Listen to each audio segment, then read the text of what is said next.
The death threat that changed The Rock's life forever wasn't delivered by mail or email, it was carved into his daughter's school desk. And when they found more messages, the FBI realized they were dealing with someone who had unlimited access to The Rock's world. October 7, 2021, 2:47 p.m. Malibu Academy Private School. What should have been a normal Thursday afternoon pickup became the moment that shattered Dwayne Johnson's sense of security forever. Simone Johnson, then 20 years old and visiting her younger sister's school, was waiting in the parking lot when her sister Jasmine came running out of the building, tears streaming down her face. "Someone wrote something scary on my desk," Jasmine sobbed, clutching her backpack so tightly her knuckles were white. "Mrs. Henderson said we had to call Dad right away." What Mrs. Henderson had discovered during afternoon cleanup was a message that had been carefully carved into the wooden surface of Jasmine's desk, carved deep enough to be permanent, precise enough to be deliberate, and terrifying enough to make a veteran teacher immediately call security. The message read, "Your daddy can't protect you. Soon you'll understand what real fear feels like. Tell him the clock is ticking. Dear." But that wasn't the worst part. The worst part was what they found when they searched the rest of the classroom. Every single desk in the room had been marked. Not with random graffiti or typical school vandalism, but with a methodical countdown that revealed the depth of planning behind this threat. Desk 1, 30 days, Desk 2, 29 days, Desk 3, 28 days, continuing down to Jasmine's desk. 7 days. Someone had been infiltrating the school for weeks, methodically carving a countdown that led to Jasmine's desk. Someone who had access to the building, knew the classroom layout, and understood exactly which desk belonged to The Rock's daughter. The call that changed everything came at 3:17 p.m. Dwayne was in the middle of a stunt rehearsal for Black Adam when his phone rang with the emergency tone he'd programmed for family calls. Lauren's voice was shaking so badly he could barely understand her. "Dwayne, you need to get to the school right now. Someone threatened Jasmine. They carved threats into her desk. The police are here." The Rock was off that movie set and driving toward the school within 60 seconds, leaving behind a $200 million production and hundreds of confused crew members.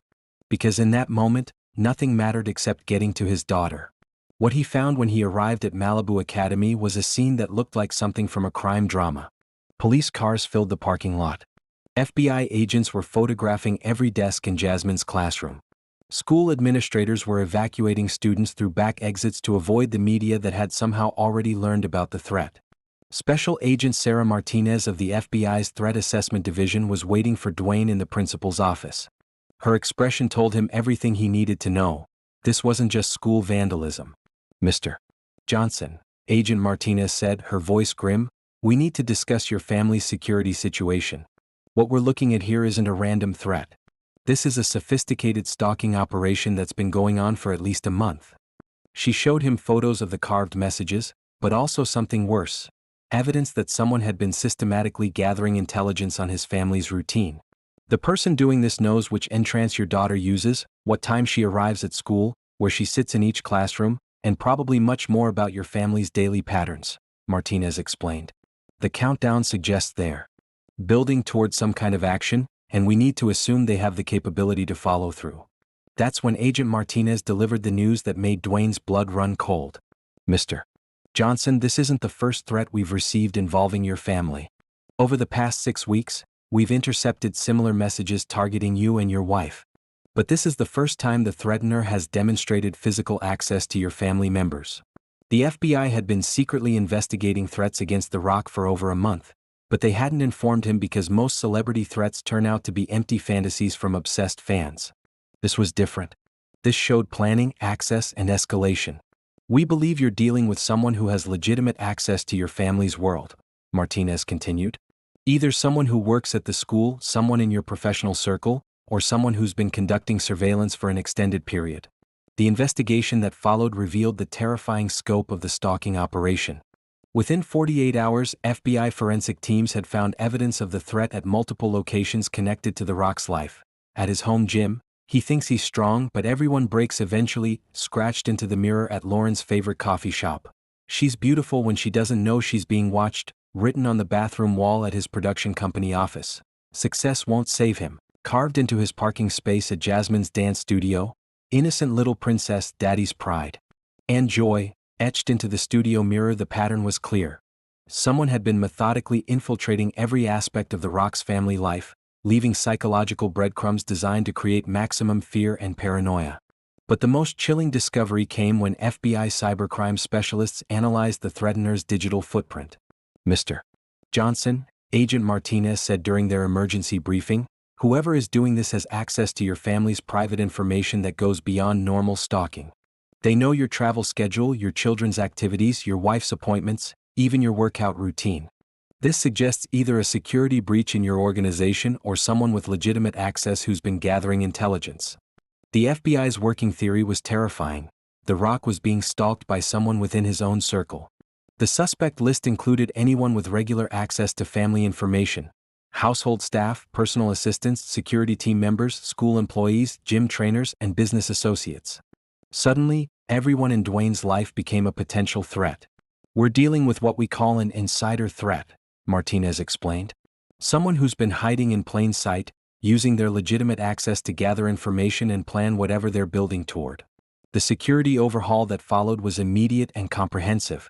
Within 72 hours, the Rock's family was living under protection normally reserved for world leaders. 24/7 armed security details for every family member, bulletproof vehicles for all transportation, complete electronic surveillance of the house and property, panic rooms installed at home, office, and children's schools, GPS tracking on all family members at all times, background investigations of every employee, contractor, and service provider. The children were transferred to a private school with military-grade security. Lauren's daily routine was completely restructured. Dwayne's business meetings were moved to secured locations with advanced security sweeps. But the most devastating change was psychological. The family that had always lived relatively openly despite their fame suddenly found themselves prisoners in their own lives.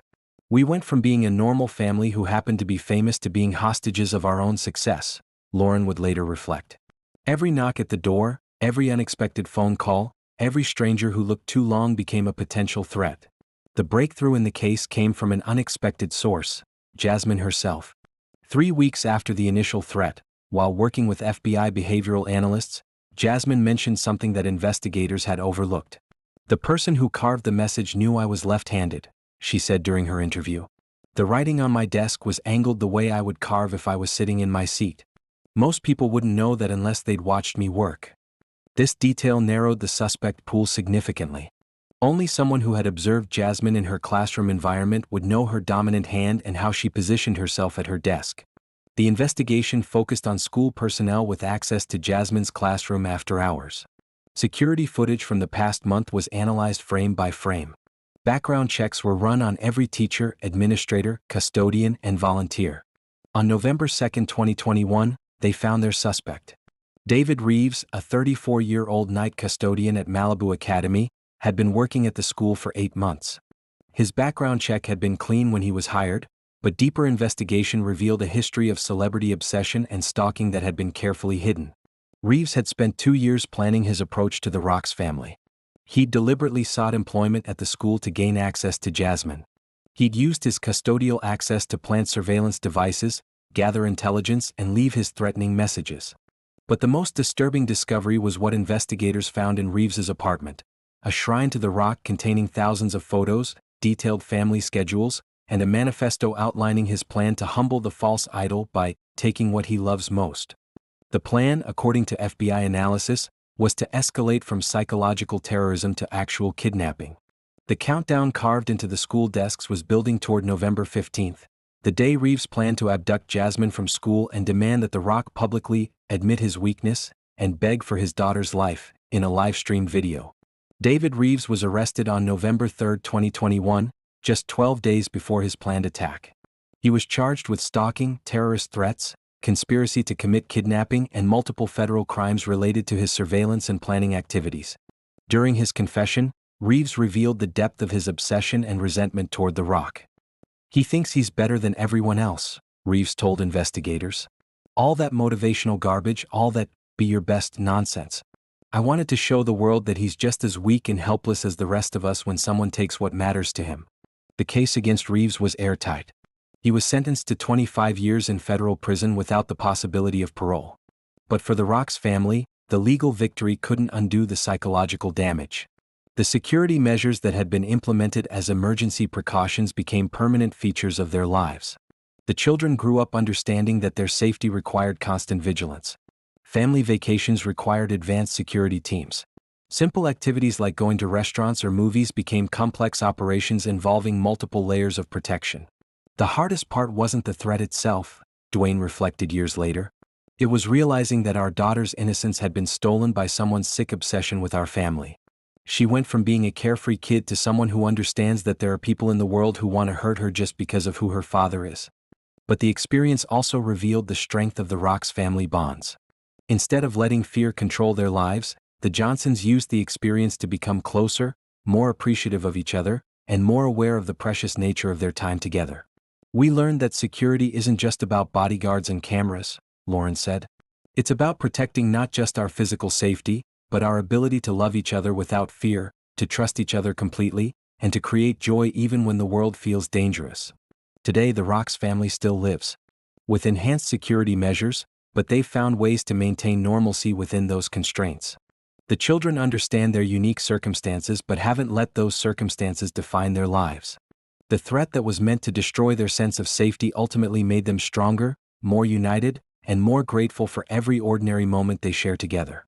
David Reeves thought he could humble the Rock by threatening what he loved most. Instead, he accidentally demonstrated the true source of Dwayne Johnson's strength, a family that can face any threat together and emerge even more connected than before. The death threat that changed the Rock's security forever was also the experience that proved no amount of surveillance, planning, or hatred could break the bonds that hold his family together. Because the strongest security system in the world isn't made of cameras and bodyguards. It's made of love, trust, and the unbreakable commitment to protect each other no matter what the cost. And that's a security system that no stalker, no matter how obsessed or determined, can ever breach.